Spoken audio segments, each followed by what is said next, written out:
the meeting to order. I'd ask at this time if we have any additions to the agenda. Yes, I'd like Okay. to add an addition to go in camera to finish off a couple items after committee of the whole.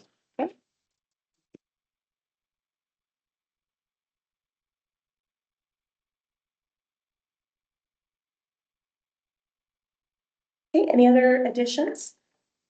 I'd ask for a motion to approve the agenda as amended. So moved. Okay, do we have a seconder?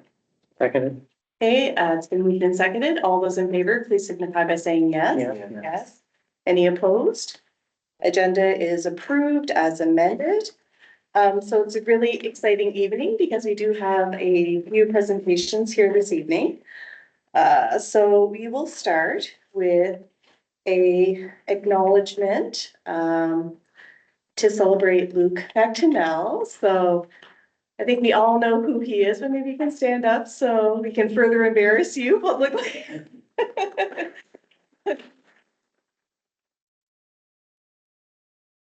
don't have to stay standing. Thank you, Luke.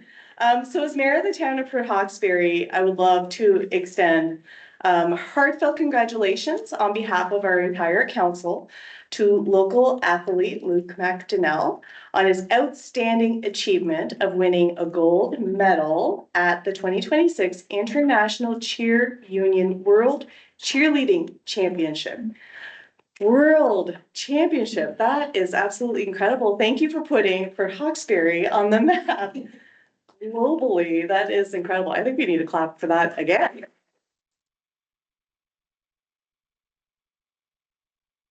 Luke and his fellow teammates were representing Canada on the world stage.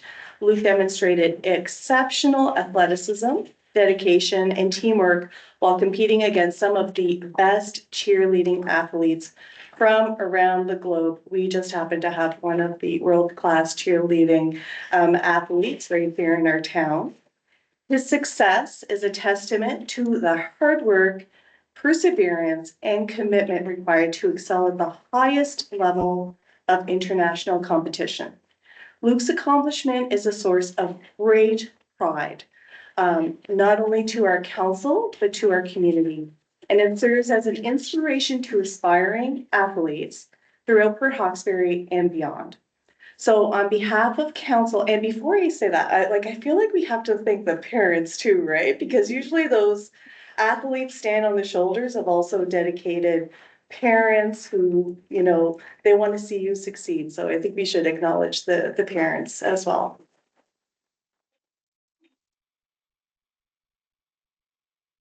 So on behalf of council and the residents of the town of Port Hawkesbury, I commend Luke on this remarkable achievement and wish him continued success in all of his future endeavors. And we do have a small token of appreciation. So Deputy Mayor Todd Barrett has a gift, and I have a certificate that we would love to present to you this evening. Would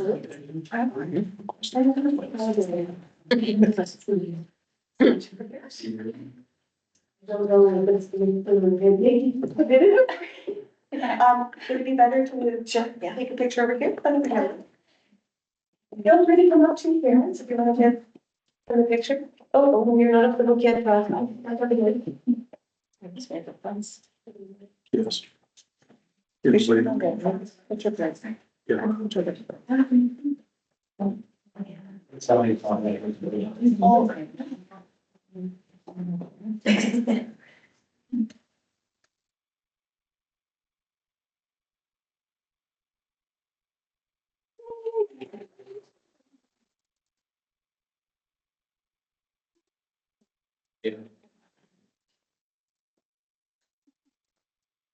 As I mentioned before, you're more than welcome to stay for our riveting committee of the whole. Like, I know Miley has stayed for many committee of the whole and council meetings. She can attest to how brilliant and exciting they are.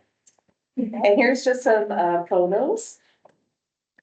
What were you feeling in that moment?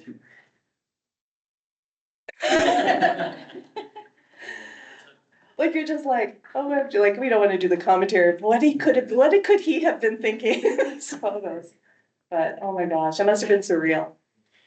Yeah, it's amazing. Awesome.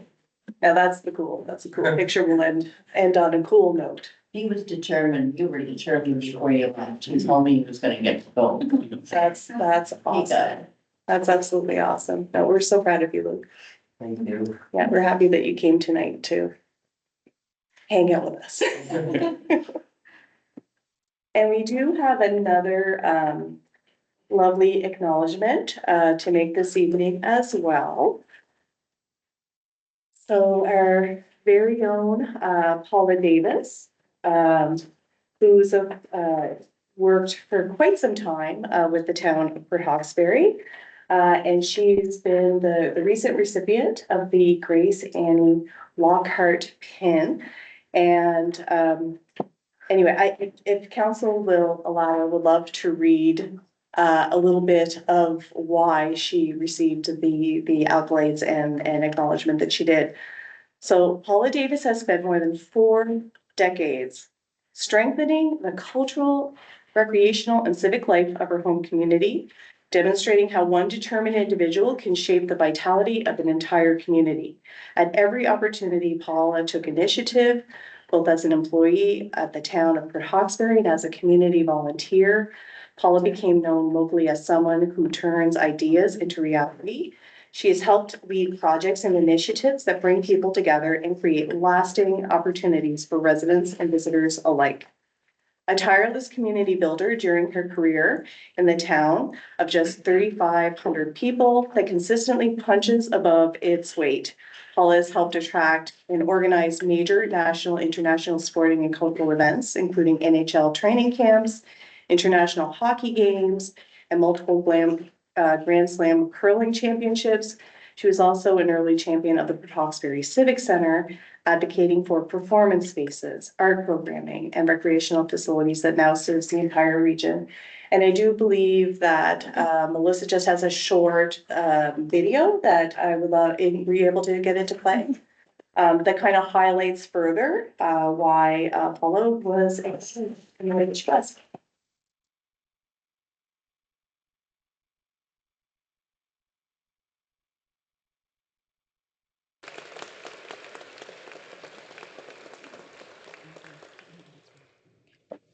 Paula Davis is a dedicated community builder whose leadership has strengthened the culture, recreational, and civic life of Port Hawkesbury for more than 4 decades. From major sporting events and the Port Hawkesbury Civic Center to the beloved Granville Green Outdoor Concert Series, she has helped create lasting opportunities for residents and visitors alike. Her creativity, volunteerism, and tireless service have helped shape the vitality of her community.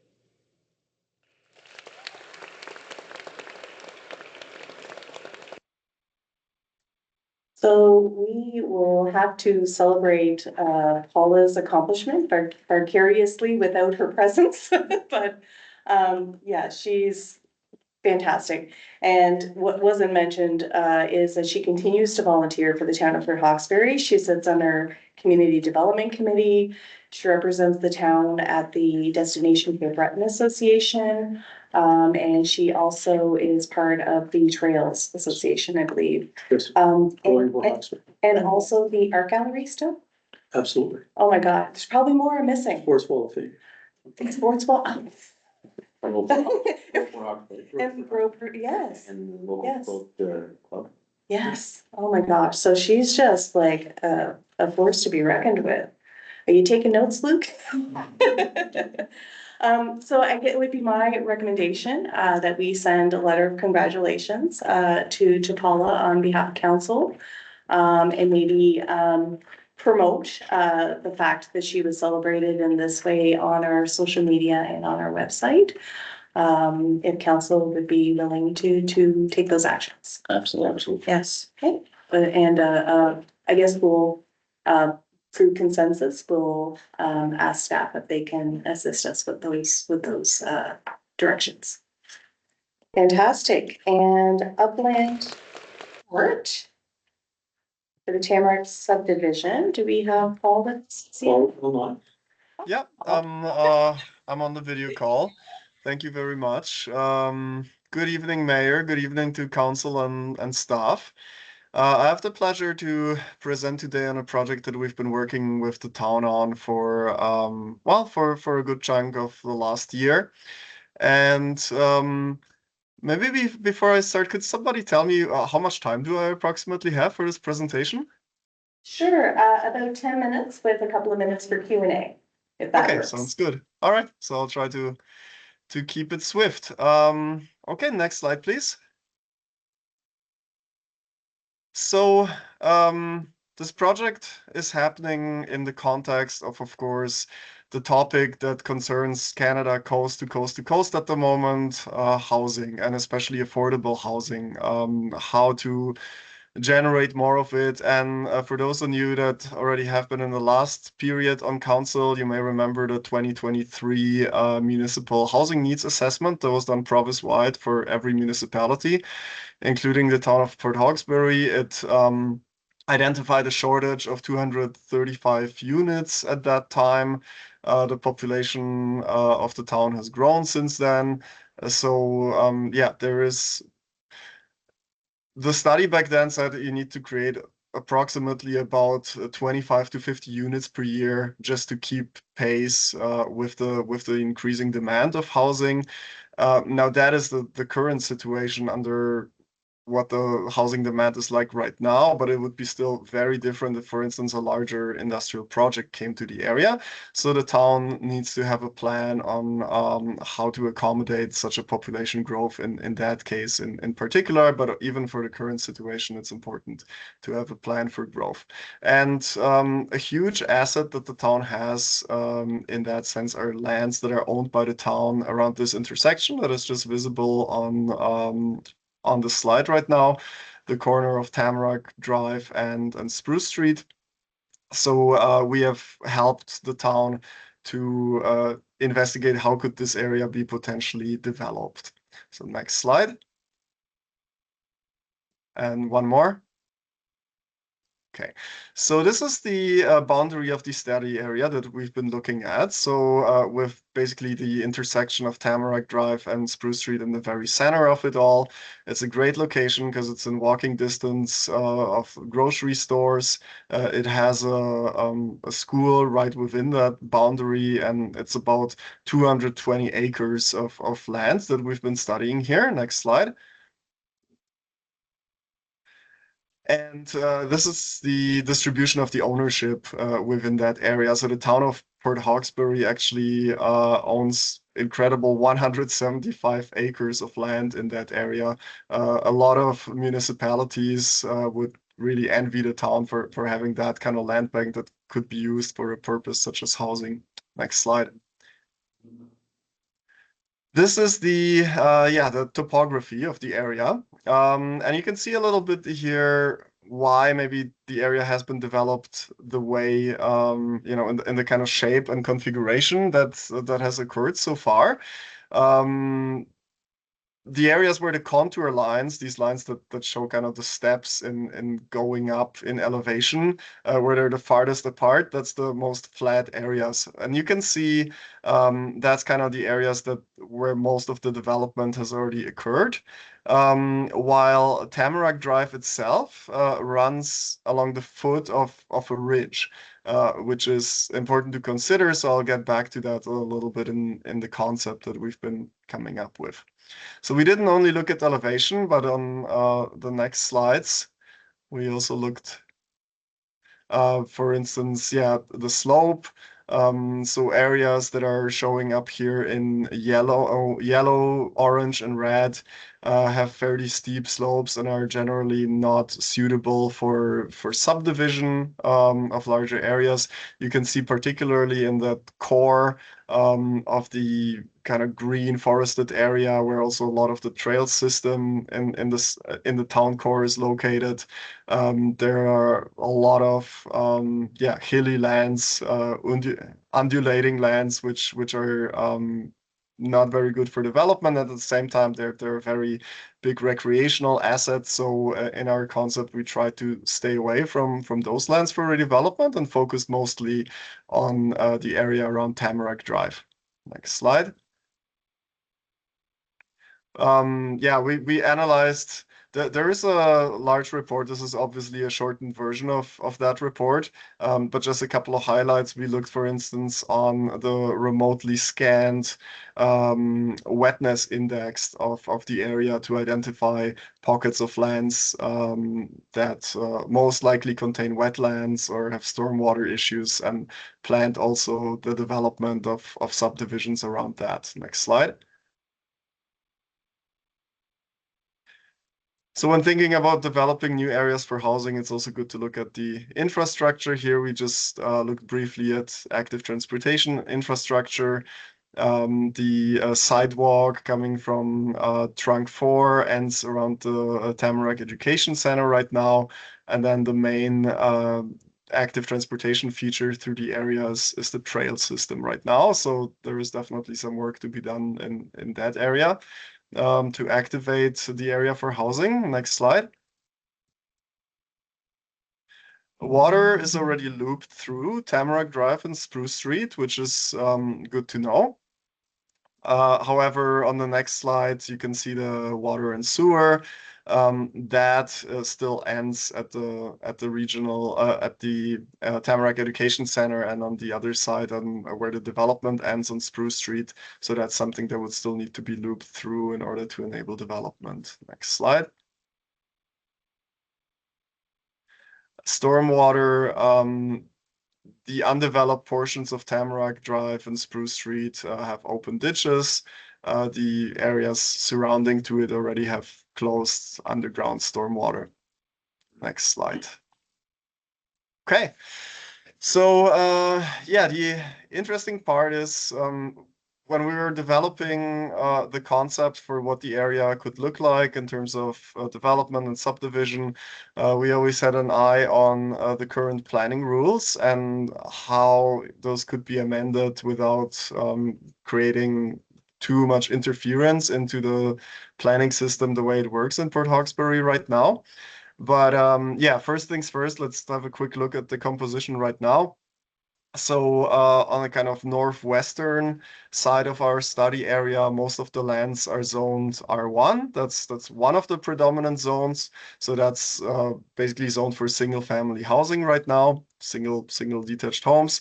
And then the kind of lighter orange tone around the education center, that's the R5 zone. So R5 means unserviced areas, basically rural land, just kind of zoned for very large lots. So that's like a holding zone for areas that are still undeveloped. Those are, I think, the main ones you need to keep in mind. And let's go to the next slide. So taking all of that into consideration, this is the concept we have come up with on how additional lots and housing units could be created. So maybe the first thing you notice on this map is a large piece of land right on the southern corner of the intersection of Tamarack and Spruce. That is something that's earmarked. I understand that the town is in conversations with a potential developer for a residential care facility in that particular location. So we use that kind of as an anchor and planned the rest of the development around it. Then kind of the other thing that was already a given is I mentioned on the slide about the topography, how the lands north of Tamarack Drive on that side are kind of a foot of a ridge and go steeply uphill. So that is not great to kind of for subdivision and creation of new streets necessarily, but something that works very well on such a ridge on that side of the road would be to create, for instance, townhouse units where you would have the garage and walk in on one level, and then the backyard would come out at a different level as one story up. That's the kind of development we could see work really well. So we have designated that whole northern side of Tamarack Drive, including its extension, mostly for townhouses. Once you get further up the hill, it gets more flat again. So sometime in the future, if all of this land was already used up for development, that the land that's easier to develop, we could see that a second phase of development following further uphill at some point. But I think for the time being, that's not really necessary to look at those options. So other than the townhouses, between the education center and the residential care facility, we looked at opportunities for apartment buildings. So looked specifically at R3 type development. We accommodated some park space in the area, in areas where maybe some stormwater buffers are needed anyway, and also for connectivities between the sites. For instance, you will notice at the bend of Spruce Street, that's where the parking lot of the current Tamarack Trail, or yeah, the current entrance to the Tamarack Trail system is. So we have extended some green area further from there to be able to connect to Spruce Trail. And on the western side of the property, where there is already a lot of single detached housing, this is where we suggested to stay with the same type of development and have some lower density housing as well. Okay, next slide. So in order to accommodate that kind of concept, we've mostly been trying to work as much as possible with the existing zones that are already included in Port Hawkesbury's land use bylaw. However, a couple of things still need to happen from an administrative perspective in order to enable this concept. For one, of course, this entire area that is zoned R5, kind of around the Tamarack Education Center, that's zoned for rural purposes. So if this gets serviced and upgraded for kind of town development area, everything within that area needs a different zone. So for the institutional residential care facility, there would be institutional zoning. And then generally what we try to do here is to have for everything north of Tamarack Drive R3 zoning, to really make use of this asset that those lands are, and add some density in here, while in these transitional areas where we're closer to existing lower density development, that's where we continue that pattern and try to have lower R2 zoning for the most part. And also, we suggest for that core of the trail system to apply the O1 open space zoning in order to also preserve that area and protect it from development to some extent. Next slide. And other than these changes on the zoning map, there are a couple of things we suggest could be done in terms of changes to the two zones and how they work in the Port Hawkesbury land use bylaw. The first one concerns the R3 zone, which is the only, well, that and the R5 zone on Reeve Street are pretty much the only ones that allow apartment buildings to be developed. However, the R3 zones still has a couple of hurdles in there. For one, all apartment buildings over 6 units require a development agreement, which introduces a lot of uncertainty for somebody who is thinking of developing a multi-unit building, because they don't know if necessarily if they get approval from council or not. And the other thing is the minimum lot sizes are, they're very high standard, very restrictive in terms of how much space is needed for apartments. So it starts with a base requirement of 930 square meters of lot area. And then for each additional unit, there is an added 140 square meters required. So for a basic 12-unit apartment building,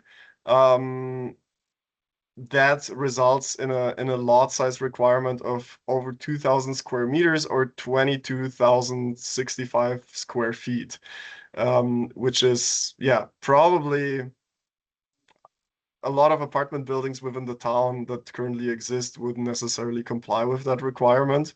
And definitely for making efficient use of town property, this doesn't seem like a good way to go forward. So what we recommend here for the R3 zone is to remove that requirement for the development agreement and require for apartments the minimum lot size of about 10,000 square feet, but not this additional amount that is required for each additional unit. Then the next item is pretty much a housekeeping item. In the R2 and R3 zones, there is an opportunity under the land use bylaw to have attached homes, such as townhouses, row houses, that are attached to each other. However, you can't subdivide them. I don't know if that was done on purpose or if this was an oversight at some point. But you cannot have a zero setback where two walls touch in the bylaw. Instead, so the only way to build a row house or townhouse right now would be to build it as one building and then just rent out the units individually, but you couldn't subdivide and sell them, which to some extent for townhouses defies the purpose a little bit. Then parking requirements, it's we find it a little counterintuitive that for regular, for single detached homes, which constitute the majority of the housing stock in the town, you have a requirement of only one parking space per unit, meaning one parking space per house. But then for apartment buildings, you require 1.5 parking spaces for each apartment unit. And typically, I think what you would see in development is the other way around, that kind of larger homes standing on a single lot would probably have more houses in the driveway versus apartment buildings. You see more, seniors, young couples sharing a car or maybe not having a car at all. So our recommendation here would be to just unify the requirement to just ask for one parking space per dwelling unit in general.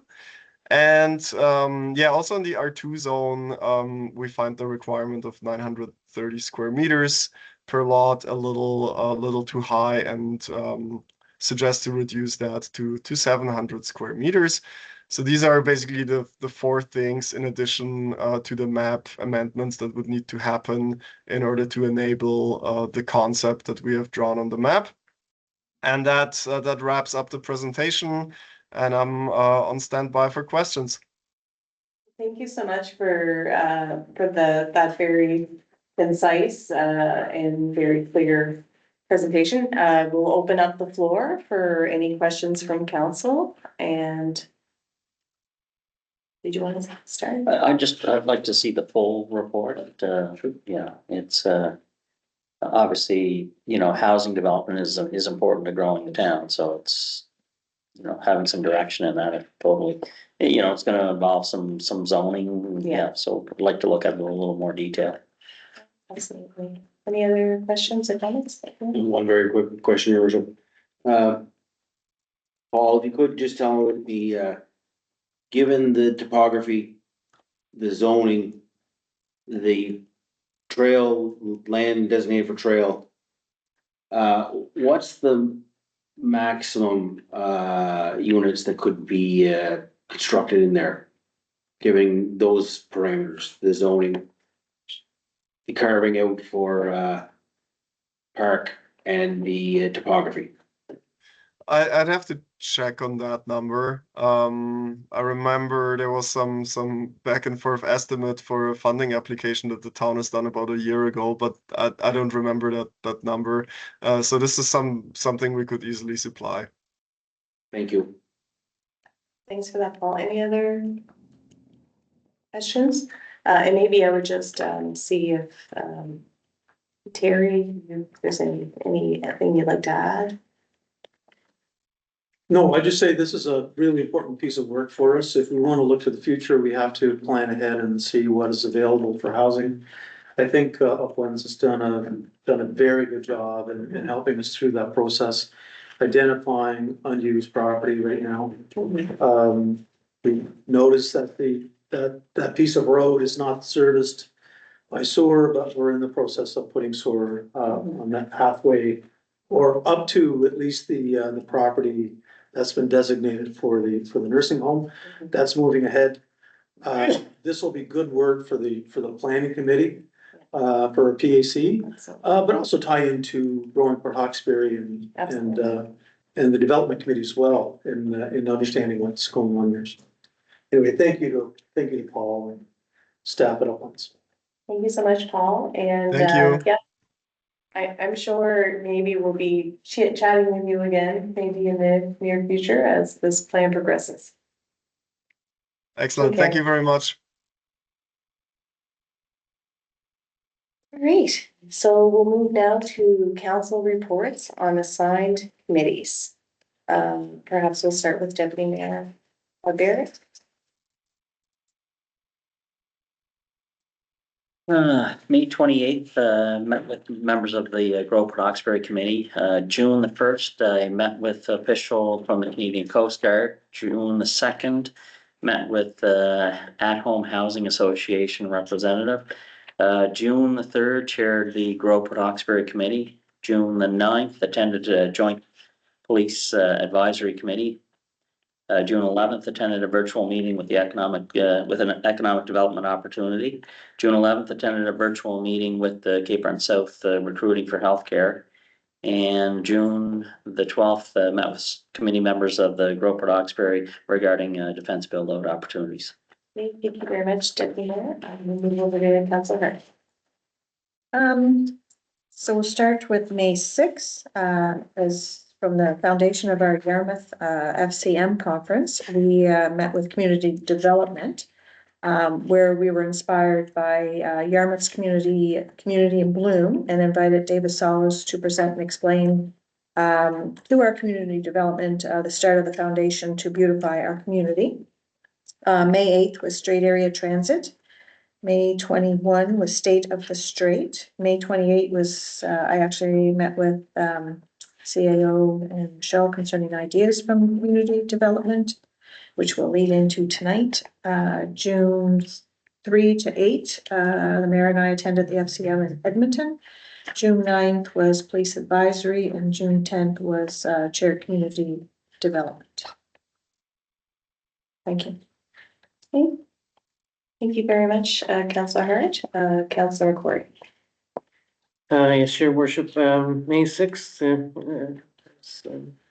as Hart has mentioned, was the Community Development Committee. May 8th, was Strait Area Transit. May 21st was the Eastern County Regional Library, and June 11th was Cape Breton South Recruiting for Health. Okay, thank you, Councilor. Over to you, Councilor Langley. Thank you, Your Worship. May 5th, 1700 budget and planning meeting, bylaw policy meeting the same evening, as well as joint committee of the whole public meeting on May 5th. May 6th, 1800 Grove for Hawkesbury. A meeting at May 7th, 1330, the Strait Area Municipal Green Hydrogen and Offshore Wind Update. That was virtual. May 11th, 1330 Planning and Advisory Committee meeting. May 12th, 1200 meeting in Pontlotek on economic development, which you attended and drove down. Yeah. May 12th, 1600 Groveport Hawkesbury meeting with respect to the future of organization task force. On May 14th, CanSec prep meeting. May 20th, Everyone Fuels community liaison committee site tour. May 21st, State of the Strait. May 21st, virtual meeting engagement with the developer from Ontario. May 25th, special public meeting at 1600. May 28th, economic development attraction presentation preparation. June 1st, 1400 to 1600, intergovernmental engagement meeting at the Port Hawkesbury Civic Center. June 2nd, at 1500 CanSec catch-up meeting. June 2nd at 1600, 1630, a virtual with a representatives from ACOA based in Ottawa. June 2nd, in camera meeting with council, as well as public meeting, same evening. June 10th, met with Mr. Paul Pinn, Managing Director, Renewable Energy Invest Nova Scotia at the Port Hawkesbury Civic Center. His contact made in the Basque region of Spain. June 12th, 1600 virtual with Grow Hawkesbury community members, Chris Gray and Associates from Ottawa. And June 15th, yesterday, 18 to 2000 Grove Port Hawkesbury strategy session. That's most of the activity. Yeah, thank you very much, Councillor Langley. And, you know, if I went through my list, there'd be a lot of redundancy because I've attended pretty much all of those meetings in some shape or fashion. I did, want to, flag that, also, that was circulated to council was, a report, from, Councillor Hart and I with regard to FCM. We do have materials that we garnered from the trade show floor and some contacts that we had met. And we have those materials that can be made available in the mayor's office. So at any point, if anybody would like to go through any of those materials, we're happy to provide that. And maybe in a week or so, we'll hand off those materials to staff. If there could be some leads that we might like to take advantage of. I also wanted to flag that I did also submit a report with regard to participation in the CanSec conference in Ottawa with a colleague from Boulder First Nation, Tiger Hall, who's an economic development officer. I would ask that not necessarily this evening, but perhaps at a future meeting, I do have some recommendations that I would like for council consideration as a result of that. And just to quickly review, obviously that the report is received for information and that Grove Port Hawkesbury Committee, which I will also provide to the chair so that he can provide a copy of this report to all of the members of Grove Port Hawkesbury. I'm happy to offer that also to Paula if she would like to share this report with the community development. More than welcome to provide that as well. That council supports continued efforts from the members of the Grove Port Hawkesbury Committee to continue to advance this file and as the Boulder First Nation and Town of Port Hawkesbury Joint Defense Initiative. So it's something that I think deserves some time and effort to continue to move that file forward. And then CanSec attendees, both the mayor and Ms. Paul, reach out to some of the key government and industry contacts that were generated over that 2-day conference and follow any leads resulting from these communications to advance opportunities in the defense sector. So these would be the recommendations I would hope that council would support going forward through the work that we do at the Grove Port Hawkesbury Committee level. And other than that, my committee report has been circulated to council, and as always, I'm more than happy to provide more information or answer any questions either this evening or at a later date. And for that, any questions? I guess not just for my report, but for anyone else's report. In hearing none, we'll move on to CAO reports. Thank you, Your Worship. Michelle Farrell was not able to be here tonight due to a family commitment. Sure. So her report has been circulated with certainly updates on the pool, recreation, Granville Green concert series, which you have the flyer right now for the concert series and other concerts coming up as well. So for your review, and please feel free to get a hold of Michelle if you have any questions on that. The next one up is I'd ask Jason McMillan to come up and present the engineering and public works report.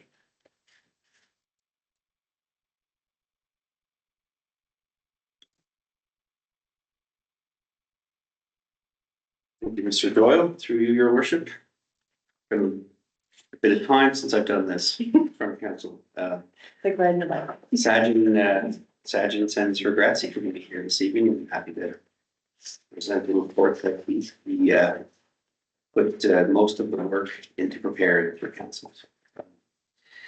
Start things off. The Spruce Street Sewer Extension Project. Good progress on that piece of work. Still ongoing. I believe in recent conversations with Sachin, they've weather's really impacted their original schedule. A real tough first week, getting out of the gate. But it's been pretty good since. So, I believe they're down to the range of, between 60 and 80 meters of pipe left to install with maybe 2 manhole structures. And then they'd have to dig back and install the service lateral to the properties that would be included. And then it would be preparation and scheduling of replacement of the asphalt. So real good progress on this project. Real happy with the work that NCL is doing, and Sachin's doing a fantastic job managing this piece on behalf of the town. Just wanted to talk about the bridge project as well. So it probably doesn't seem like there's a lot of activity happening with this project, but there actually has been. It's one of the most important things that we're doing in our department. So since we've last met, we've awarded a tender to execute the repairs to the project, to Bryland Construction. In doing so, one of the first important pieces that we wanted to deal with was what's the long lead items? What are the bigger structural timber members that we have to install? And in looking at that, we were originally concerned with the delivery time with some of those larger pieces. So in order to address that and improve schedule, we're working with our engineering consultant and the distributor for the timber and the contractor on looking at options for providing a different arrangement to meet the same structural requirement for the bridge, but just in looking at options of laminating multiple sections of timber together to make up the same overall mass. We've just received the updated availability and pricing on those options today, actually. And that's being reviewed and confirmed with our consultant. And we have a meeting set up with our contractor tomorrow morning, actually, to advance this the procurement of those main structural pieces. And happy to say that by stepping back and having a look at that, we were able to improve schedule by several weeks. So it was worthwhile to do that. And since we've awarded the tender to Bryland, there's been a lot of work on their behalf, preparing the required submittals, the pre-construction submittals over the last couple of weeks. So there's quite a bit of work involved with that. That hasn't happened anyway. And we're hoping to receive documents and plans from Bryland by Friday of this week. So we're really hopeful to see some activity at that site within the next two weeks. But we will know more when we get a more definitive schedule from the contract. Long-winded. Or Sachin. Yeah. That's why you guys don't want me to. I'm noted up in tomorrow. Yeah. Really wanted to recognize some groups that have just done some wonderful work, cleanup work within the community. So town staff always support these efforts throughout the community where groups, whether it's business or youth groups or other types of community people that just want to get together and clean up an area. We've seen it all. We always try to support that through Public Works. So we provide materials like bags and gloves and safety information, and we'll always work with these folks to have our Public Works staff go and collect the bags within a certain area as well, dispose of them. We're just so overwhelmingly happy to have the effort And it really makes a difference. And since the last, over the last month, we've seen work from the Port Hawkesbury Sparks, Embers and Rangers group. 719 Air Cadets in Port Hawkesbury did a major cleanup. SGS Canada. Just wonderful work. So really happy to recognize that. Little piece on community engagement. So Public Works participated in a really fun event on May 30th. It was a Touch a Truck event, and really happy with the turnout. It was a fun day. It was kind of cold, but it was still fun. A lot of happy smiles from children who took a lot of time crawling through our brand new tandem truck. We had our backhoe there. We had our loader there, and really wanted to recognize the Public Works staff who volunteered their day to make this happen. So Sajid and I don't know how to drive those vehicles, so we really needed those guys to step up and make this happen, and they did. So. Just a couple of pictures of some other initiatives that have happened. There's been some tree replacement work along Reeve Street and the addition of approximately 8 trees, I think, which is wonderful. Happy to see. And also just a massive amount of spring work. So Public Works have been working with contractors on street sweeping throughout the community. We've had our vacuum truck in cleaning catch basins in our storm system and our sewer system. The staff have been working on asphalt reinstatement work from winter leak repairs. We've replaced a section of sidewalk along Prince Street. We recently had a contractor come in and complete our street line painting work for 2026, which is great. So we have fresh center line and crosswalk and stop bars and that work throughout the community. So real happy with that.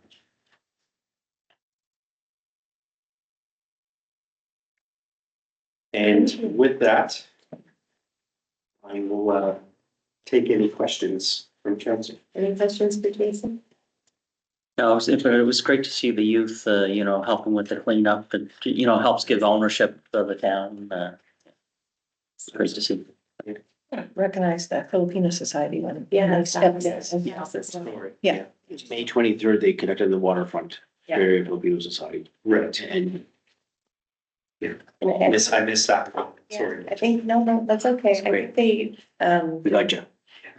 I think they do it annually. I think so too. They do. Yeah. And sometimes more than once. Yeah. Yeah, they're fantastic. And all of our service groups, like we're so great. We're very lucky. We're so great. And just to recognize our public works. Which great job they're Absolutely. doing too. Any other questions or comments? Oh, one question. Yes. Do we have a rough date for completion of the Granville Street Bridge? That's something that I'm hearing, getting lots of questions on. Do we have a rough estimate on that? So rough estimate, and with the public communication piece that we put in social media a couple of weeks back, our message was we expect work to be completed by around the end of the summer. So we're looking around probably late August towards early to mid-September. I'm going to qualify that with we're yet to receive a schedule from the contractor. That's one of the submittals, but we do anticipate receiving that really soon. So we can update council with a more definitive date. Could go up or down. Correct. Depending. Yeah. No, I appreciate that. Any other questions or comments? You are officially off the hold. Thank you for representing Snapchat so well. Here. We asked Gordy to come up and talk about facilities operations in parks. I'm not there. Yeah. Good evening, everyone, and to you, your worship. Just a brief description of what's happened around facilities and parks the last month or so. With the Civic Center, we hosted NSCC convocation. It's always a great event. Large crowd this year. We had a little bit of excitement where we had the fire alarm go off in the middle of the, Oh, no. as the convocation was beginning, but it all went as planned. Once we got that settled and everything was good, it was, they continued on and had their event, so, that was good, everything, I'm glad to report that the evacuation and the re-entry all went well, so it was good. And we have Derek's graduation next week, so that's not in this report, but it's the same thing, it's a great event again that we have every year. We host the high school next door and they have their grand march and their graduation in this facility and it goes really well. It's really nice and we enjoy having it. With the pools, normal operation of the pools, I don't have a final date of a closure yet for the pool, but it'd be sometime in the last week of June, I believe. I didn't get that from Corinne, I didn't talk to her about that yet, but we'll determine the last day for the pool and we have some light maintenance, very, very light cosmetics and broken tile and that on the deck that we have to get fixed up over the summer month, but nothing too major planned for the pools for the summer downtime. Dan Willey Field, we cleaned up the old T-ball field so that minor soccer could have additional play space. And it makes use of a field that was once used for T-ball, to kind of give it some life again, let it be used. It fills two paths there. The clubhouse is about 85% completed. Just have to finish up the siding and the accessible entrance ramp. The infield soil, as I mentioned last week, was reinstated and the field was returned to full use. And I've been getting some really good reviews from the user groups on the field and how it presents after everything we've been through with it. So everybody seems to be really happy with the infield and how the play is on it. So that's good. The final fencing is to be installed around the parking lot this Thursday and Friday. And after that, the final asphalt of that parking lot around the soccer building and behind the backstop will be done early next week when the contractor will make it a priority for us. So. Tennis courts, we had the crack sealing done a while back and the tennis courts, there's a few small pictures there. Pretty nice playing surface now. It's going to take some time for the paint to fade as the original paint that's there.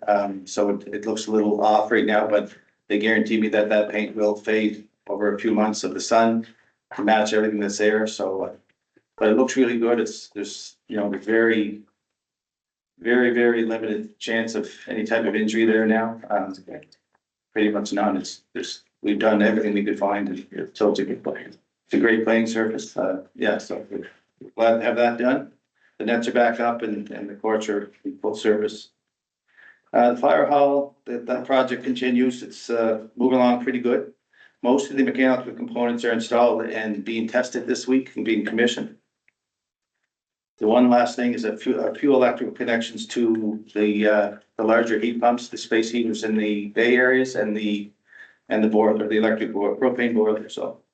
And this week, the LED lights are being finalized, both at both levels of the fire hall, so that they're being switched out also. So that's, that project is set to be finished, by the end of next week or before the end of June, really, that's what they tell me. So a couple of days the following week. So, food bank, we continue to support the food bank any way we can. We are going to start some landscaping at the food bank, to finalize the project that started a couple of years ago. So we'll be installing a switchback to the entrance ramp, accessibility switchback, which will match up with an accessible parking stall on one side. And we'll be doing some extension to the deck area, which they had requested for their shipping and receiving on the other side. That'll make things a lot more efficient for the operations of the food bank. So look forward to get that started in the next week or two.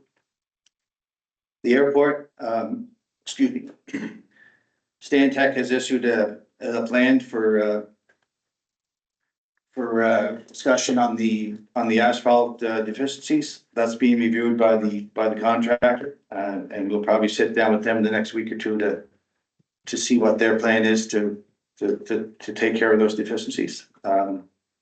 The electrical audit report should be, we expect to receive that the first of next week.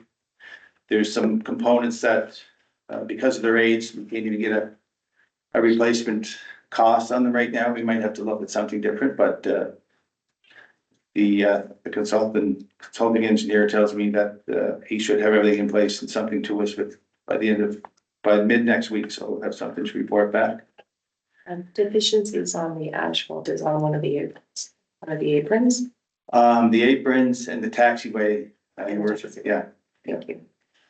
And we had some crack sealing done there also, in addition to the new asphalt on the runway, that we did the runway center, the core of the runway down in the middle, so it left whole joint, they call it, where the new asphalt met the old asphalt. Right. And as much as they overlaid, there's still opportunity for weather and freezing thaw to get in, so we had that full extension on both sides, crack sealed. Okay. And then there's enough left in our budget to do some, the worst of the what was left outside of the main runway cold joint, so that was done 2 weeks ago, so that's repaired, that work has been finished.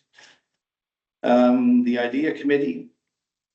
So the application we put forth to the province a couple of months back for some funding to help us swap out the pea gravel in the playground for some engineered wood fiber chips, which is a lot more accommodating than the pea gravel for fall and for access. That application was denied. First time that I can recall that we've had an application denied for accessibility funding, but the response from the province was just that the applications really exceeded what their budget allowed for this year. We're more than welcome to apply again at another point, so we'll have some discussion around that and see how we'd like to pursue it. And a couple of pictures there. Or one picture, the IDEA committee had the chance, took part in the flag raising ceremony on June 1st for Pride Month, for the month of June. Our worship is one of our co-chairs, and we had a couple of committee members attend, as well as a nice group from public. And after the flag raising, there was a pride walk down to the fountain where we laid some pride memorabilia and colored blocks and stuff down around there to promote that month.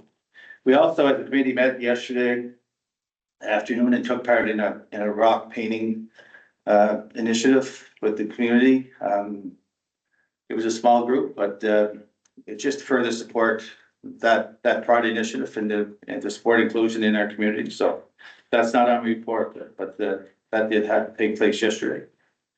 And the committee will continue to meet almost weekly or bi-weekly, just moving forward. We have a full agenda to discuss over the summer. Couple of things to build on, and we look forward to working with the community and getting that stuff done. So, yeah, that's my report, and I'd be happy to answer any questions. Ms. Gordy, any questions? Great, thanks, Corey. Thank you. Thank you, Gordy. And Mr. Finance. Right. I was just thinking, as you're probably like calling Gordy a title tailing. Yeah, it's fine. I'll spare the long-winded presentation of pictures, so. Just a quick update from finance, on the audit side. Don Grant Thornton, continues to work on some of the year-end items. They'll be looking to get in front of our audit committee and Landry Lake Board to go through the audit plan. They're looking for somewhere around the end of June. On the housing development side, we were notified by New Dawn Enterprises that they're funding the. Let me back this up a second. The purchase and sale agreement has been signed, which was a key component to them being able to submit their funding application. That has now been submitted. So they're waiting on hearing back from the funders if that's approved. On the IT software side, we've received a draft master agreement from the preferred supplier, which is our current software provider for a different product. That's gone to our legal department for review, with comments coming back, which has been sent back to Central Square to consolidate that information with the other municipalities in our buying group. We expect to have a final master agreement sometime in the coming months so we can start moving that project forward. On the training and development side, I attended the spring AMA conference in Digby, covered a number of topics related to capacity building, financial policy, water management, got an update on the province of the changes in legislation, community engagement and human resources as well. We've got some good face time with colleagues in the municipal world from across the province, as well as some staff from Department of Municipal Affairs. And the final item is the Landry Lake file. We attended a public hearing held by the Regulatory and Appeals Board on the 20th. That hearing went, I would consider, very well. It was about 3 hours that covered a number of topics, had some great questions for us. But what came of that was a number of undertakings to clarify some pieces of the study. Staff, along with the consultants, have provided responses to the Regulatory and Appeals Board. So we're waiting final approval on those rates in the coming weeks. Great.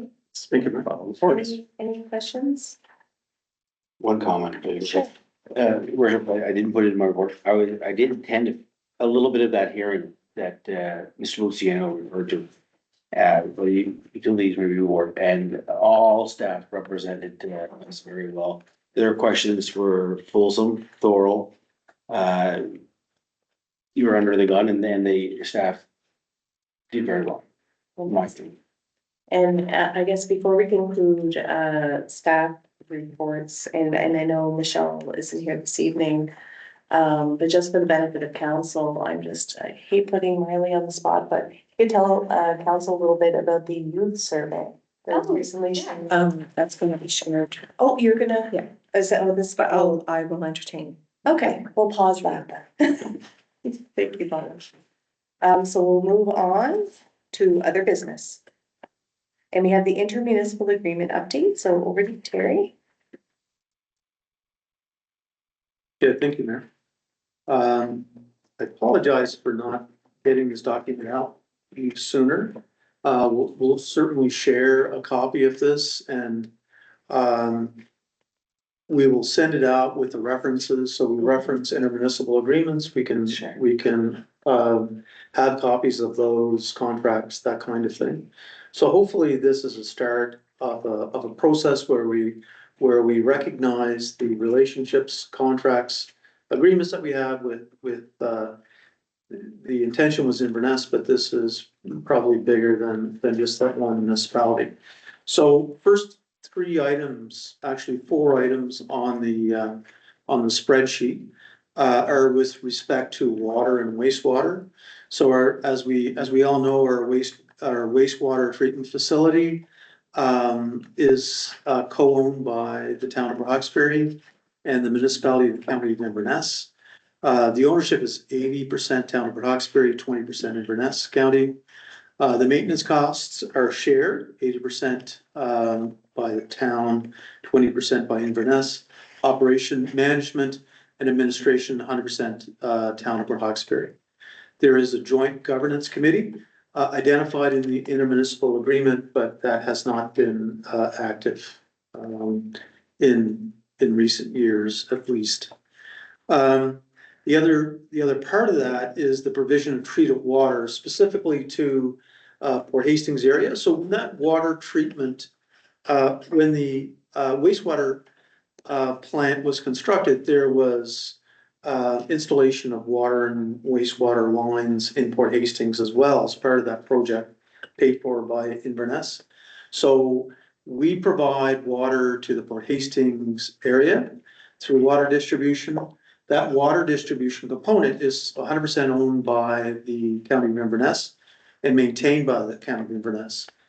The water that goes to Port Hastings goes through a meter, and the County of Inverness is charged through by usage based on an approved rate by the Review and Appeals Court. Treatment of leachate is governed by a contract. There used to be an intermunicipal agreement with Town of Port Hawkesbury, Inverness, Municipality County of Inverness, and the Municipality County of Guysborough. Guysborough sold their landfill properties, and now we have a contract with GFL and the Municipality County of Inverness. The revenue split, so there's runoff that's in landfill, it's called leachate. That leachate has to be treated before it's put back in the environment. That leachate is treated at our wastewater treatment plant. The revenue received from that leachate treatment is 72.5% goes to the town, and 27.5% goes to the Municipality County of Inverness. That was as a result of a decision that was arbitrated a number of years ago. Just recently, something we're very, very pleased with, joint public works initiative, so town and county. So municipal services study, water and wastewater, joint application by the town and Inverness. And we are going through that process right now with a final report to be completed by next year. So fairly extensive consulting study with work to be done over the next almost year. We're responsible for 25% of the cost of that whole project. 20% of that is Municipality County of Inverness, and 80% of that is the town. That is a great example of cooperation and working together. Eastern District Planning Commission, we have an intermunicipal agreement with the municipalities that are listed there. I think we're aware of that. The responsibility for the net cost is based on assessment. So there's a certain amount of revenue that comes in from building permits, other sources of revenue, and then there's expenses. So the net expense is paid for by the participating municipalities, but that's based on assessment. We do very, very well on that because of our relative size with respect to all of the other municipalities. So we pay for about 4% of that, which is approximately $66,000, I think, last year.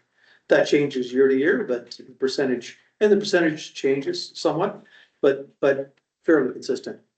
Eastern Regional Counties Library, intermunicipal and Department of Education agreement. There's a Department of Education agreement with respect to the library that services the town. So that funding formula is determined by the province of Nova Scotia. We've had discussions before with respect to provincial funding and concerns around the lack of increases that are happening with respect to the provincial component of funding for libraries. Alan J. McCacken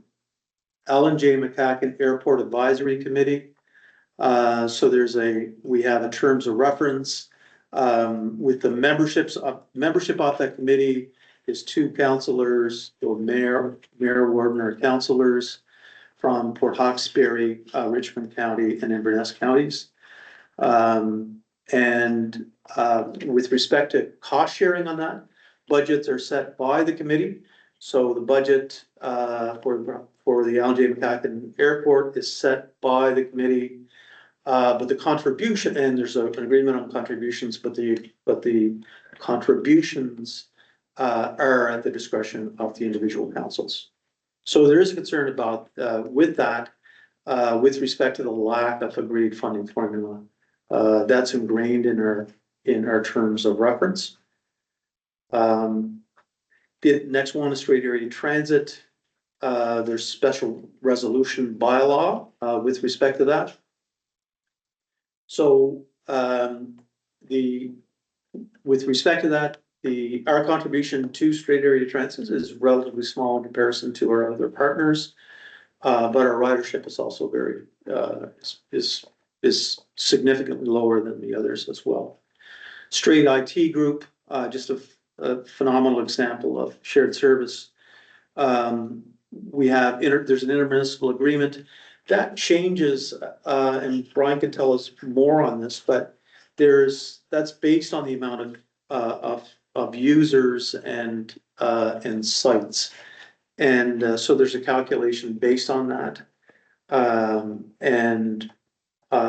We were at approximately 15%. I think now, this year we're down to 13.7.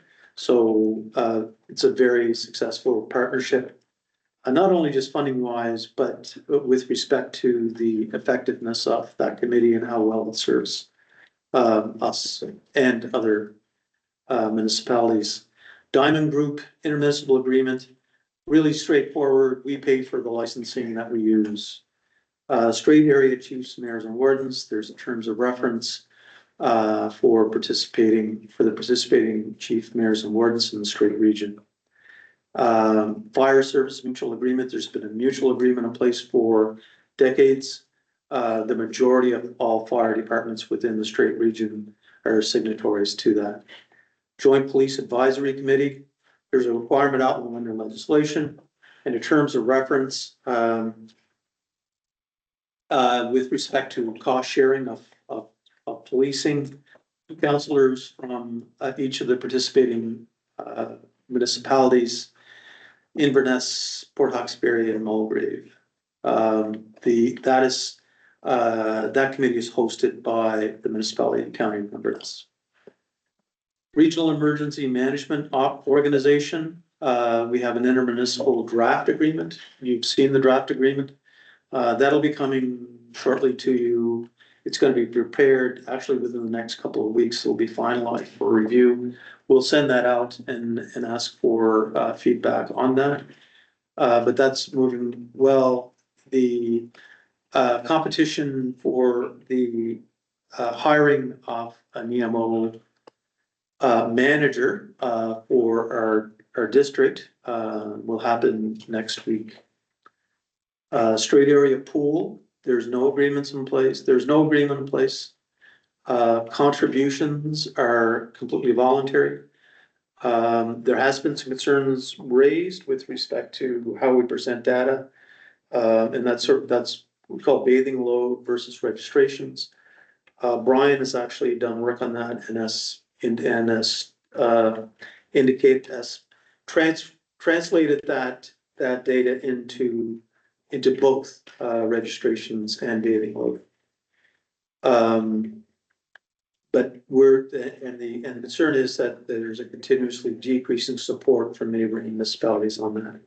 Use of sports fields, there's no agreements in place.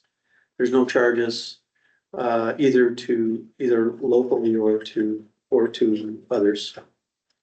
Those are the intermunicipal agreements and partnerships that we have in place. There are certainly arrangements that are in place that work very well as well, but those are sort of the main ones.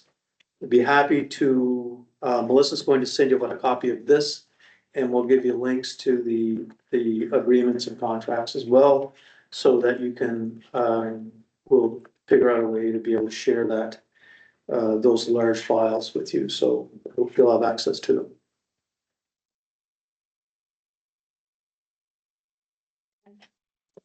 Your worship, thank you. CA Doyle, CAO Doyle, thank you for your report. I want to make the first comment. And that's, I support regional cooperation. Full stop, as a counselor and as an individual. On we received a letter, July 3rd, 2025, and it was from Warden Bonnie McIsaac for Inverness County. And it's with respect to the asylum commemorative event. And in that letter, she spoke about an agreement dating back to 1889. So that was one of probably our first, maybe, intermunicipal agreements. And that got me thinking, where are we at with our current agreement state? And I have no idea on July 3rd, 2025, and I have a lot more now. So thank you for that. Not having this information before this evening in our package, my questions are limited in their specificity, but in scope, the general, I have some thoughts that I'd like to share if I could quickly now. Yeah. So after reading that letter, from July 3rd for the council meeting that came after, I thought we had, as council, a fiduciary responsibility to periodically review our intermunicipal agreements. So that's how we arrived at this point. And I believe that evening I asked for that report. And I asked for it because I wanted confirmation that all parties are meeting the obligations outlined in our agreements. And if they were not, what options were available to council. Now, this is about good governance. And these agreements represent taxpayer resources, both in funding and staff's time and use. And council has a duty to ensure they remain equitable and that both municipalities receive the benefits originally contemplated. I'd like to know what options does council have where agreements are no longer operating as intended? And you don't have to answer this evening, but that's something that I'd like to understand, what options are available for agreements that are no longer operating as intended. And I'm looking for your professional analysis on that. I started off by saying I support regional cooperation. And that's easy to say, but our taxpayers have sent me, you tasked me to go to Wind Europe. And I'm not just advocating for Port Hawkesbury, the Strait of Canada.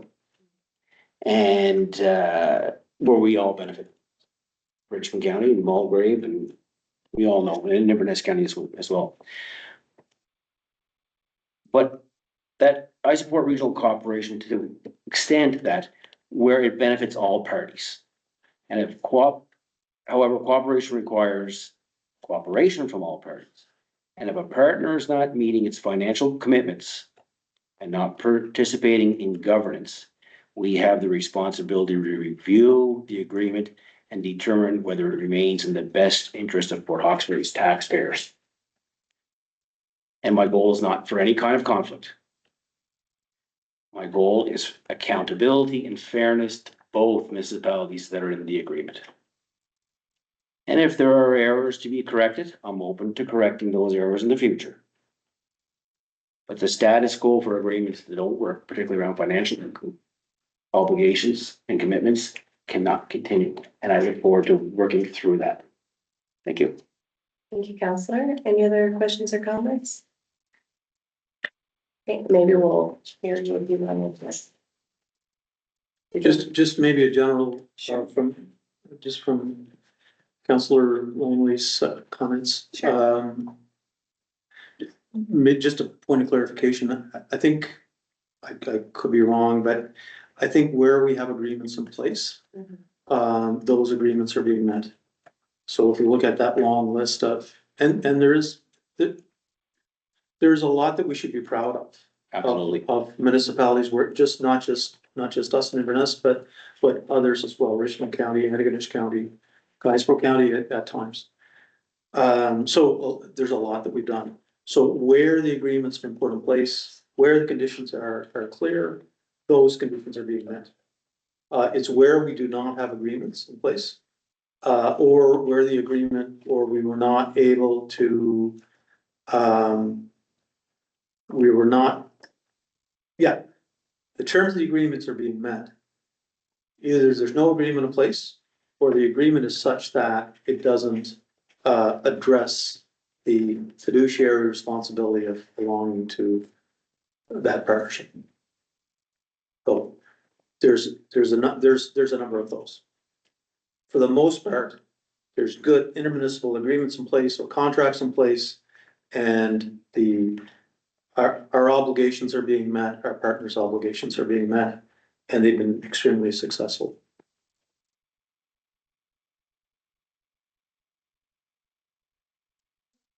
I mean, I guess just, To that extent, the last time I attended an airport meeting, the meeting was canceled because we didn't have a quorum.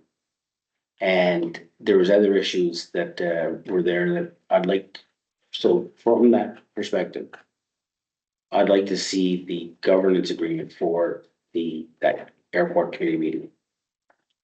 Certainly, it's our In terms of reference, it's our terms of reference. Yeah.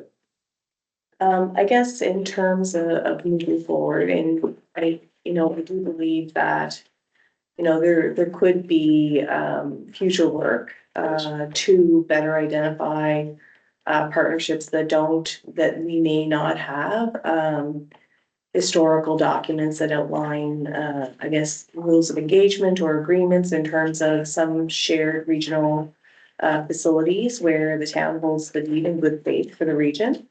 Certainly moving forward, I think it would be advantageous to explore where we don't have firm agreements in place to look at, is there a way to work with our neighbors to put something in place so that we can create the right conditions for growth for all of the assets that that people enjoy, that don't necessarily adhere to municipal boundaries, so folks that use the pool are coming from multiple communities, not just from the town of Port Hawkesbury, folks that play on our ball fields, folks that play in our community spaces. So I think in a perfect world, it would be great to look at launching discussions to be able to set these assets that everyone enjoys up for success. And we do have vulnerabilities to that regard. But definitely looking forward to a future where, we are making sure that all of the assets that are enjoyed regionally are sustainable into the future. And I think that that's something, a good starting point that I think hopefully all of our partners can agree with. Any other questions? Or I guess this is something that we'll keep on our radar and continue to work through. And to Terry, to your point that it's certainly multiple partnerships, with Inverness as well as Richmond and others. It would be good to set all of our communities up for success, because at the end of the day, it's about the people who are thriving in the communities that we're all elected to enhance and grow. So definitely looking forward to getting to a place where we all feel good about the future of all of these assets. Okay. So we'll move on to Strait of Canso Superport, town representative.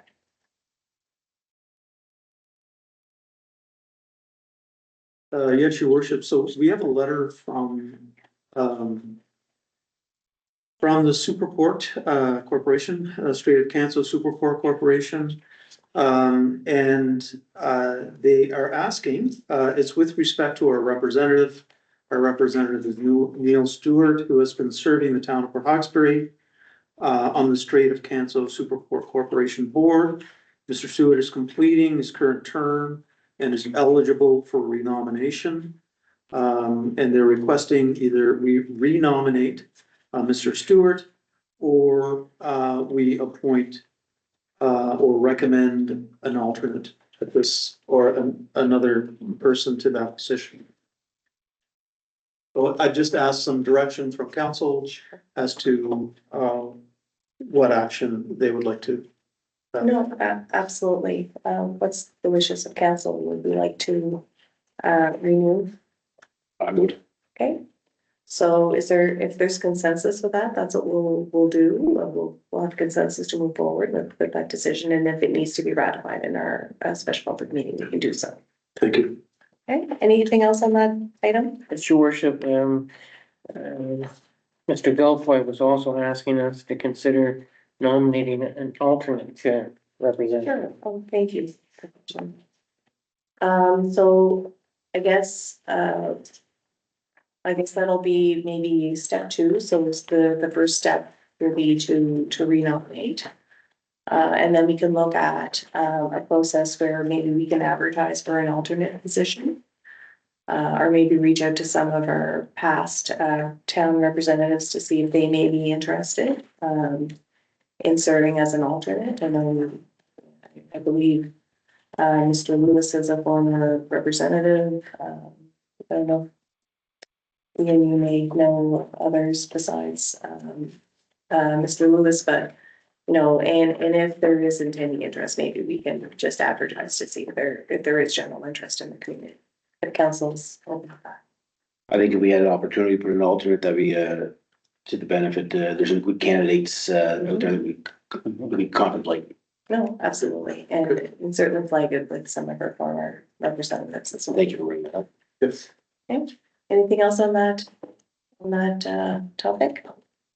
Okay, we'll move on to items from Community Development Committee and over to Councillor Hart. Your worship, and thank you, and I apologize for cutting you off earlier. Oh, that's Saved okay. a surprise for Miley, That's so, okay. I'm happy for this I surprise. appreciate that. So a little introduction from our community development. Just to recognize a few action items that we have for, is there a picture of the youth survey? Okay. Through our community development, to entertain all of our participants and to understand that we have some action items underway and that we also, as we know, you have tabled some big action items like from our waterfront development and et cetera. So we just want to recognize that these are doable and can come to fruition soon. And to start, first of all, I'd like to introduce Miley, who is part of our community development and our student forum.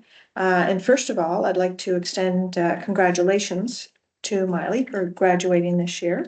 And unfortunately, we will have to actively look for a student member for our community development. So we're hoping that she can send someone our way. She's off to University of Ottawa for political science, I believe, right? So congratulations on that, Miley.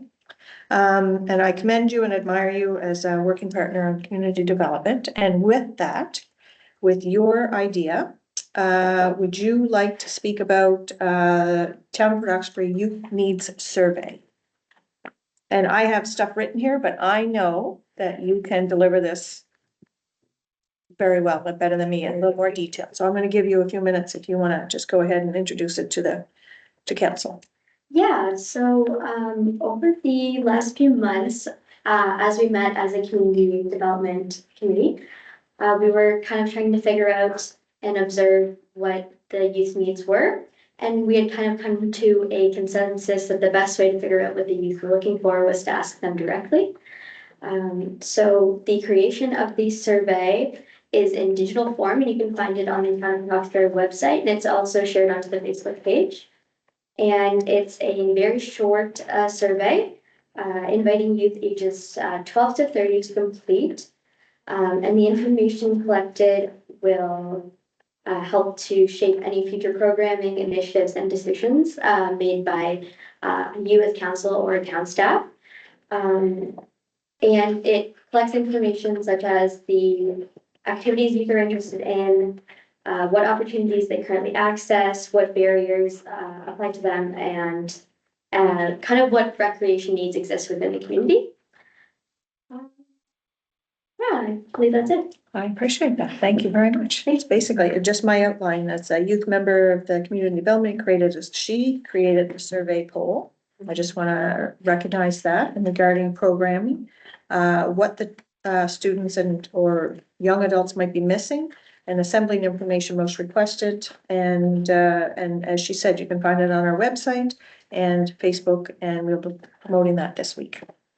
Secondly, just another thing we recognized and thought might be a nice idea for beautification, and it's in other communities. Public art fire hydrant program. Transform fire hydrants into artistic work. Artists and groups may be invited to create designs that enhance aesthetic appeal to hydrants, inspires creativity, promotes public awareness, and fosters a sense of community pride. Michelle has written a draft program which will help us identify our needs and the best way to go about it. It's a collaboration with the fire department and Public Works, since they are stewards of the hydrants. And it has strict guidelines for selection, location, paint type, themes, the do's and don'ts, and the length of the program. So that's one of our ideas. Holiday street banners. I'm pretty happy about just the little things. So the committee supports an addition to holiday street banners. And the slide is just an example, and maple signs and engraving. We're happy to extend a few ideas, but this is one of them. And we need to explore the ideas and how to affix the banners to existing posts and who would facilitate that. Jason. Public Works, that would just wonderful. Gives you for that support. You listen to. Really woke up over there. Wait a second, what? So, and then another great idea, which I think is super exciting, on our waterfront, which extends what we want to do and build on the waterfront and attract people. And we have beautiful kiosks down there. Is a dog park with existing fencing. So it's in the old pirate ship park at the waterfront. And I believe we would need an addition fenced gate. So you would walk in the first gate, you would have a safety gate on the inside, pet waste disposable, and some signage. And I guess at this time, can I ask for a consensus of council to maybe bring forward to the next public meeting, which I feel is probably in September, which I feel, I wish we could bring this sooner. If there's any way, I'd like some ideas. We have a special public meeting coming up that can be added to the agenda. That's Okay, the wish of perfect. council. Yeah, to bring this to fruition, and I do have summer with a question mark, so, because I feel like it's doable and can be actioned right away. And then a segue from my report for the Communities in Bloom. Communities in Bloom is a Canadian organization which promotes civic pride, environmental responsibility, and community volunteer involvement through the beautification of public spaces.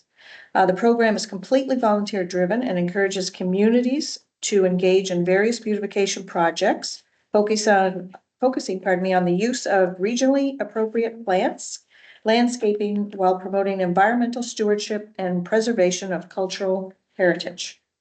The Community Development Group is interested in assembling a list of current areas and beginning the process to try to engage community involvement in bringing their own space, own separate committee to facilitate communities in bloom.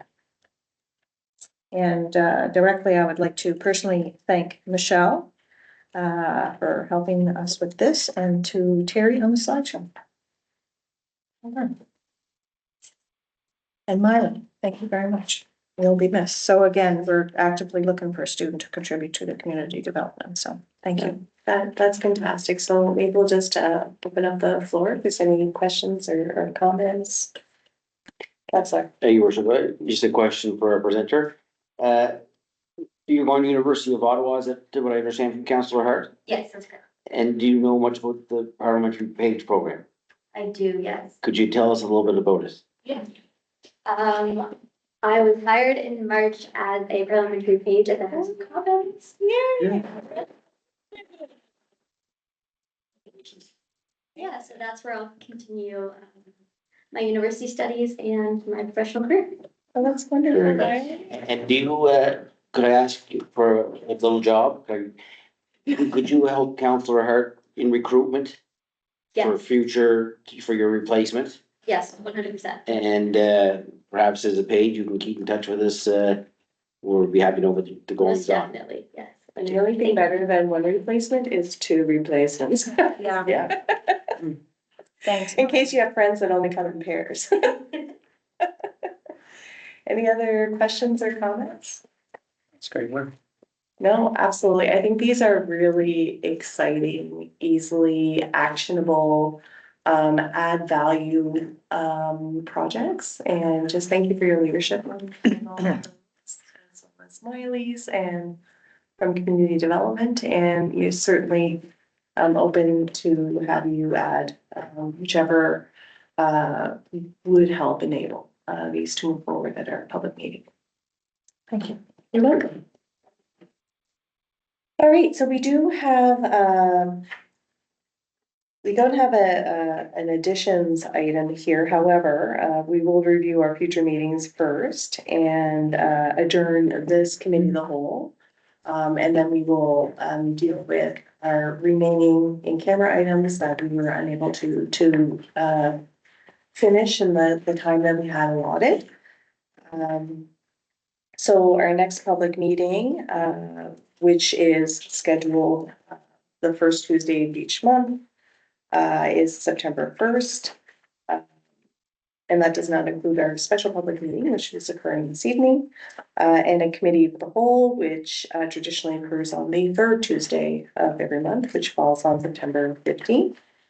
And I would ask for a motion to adjourn. Okay, so Paula I'm sorry. and Todd, all those in favor, please signify by saying yes. Yes. Opposed, motion carries. We will adjourn and, I guess just to ask the guidance of council, would you like to, do our special public meeting first and then conclude our in-camera, or should we do in-camera first? Just looking for some guidance on, Let's do a special public meeting. on the structure.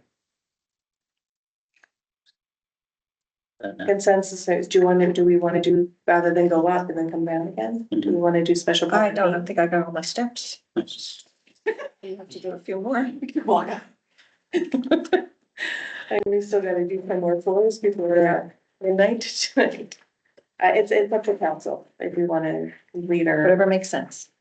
okay, why don't we do our special public meeting and then, that way we're not, leaving folks hanging and we will truly finish our in-camera at the end of our special public meeting. That makes sense. Okay, everybody good with that? Show of hands? Perfect.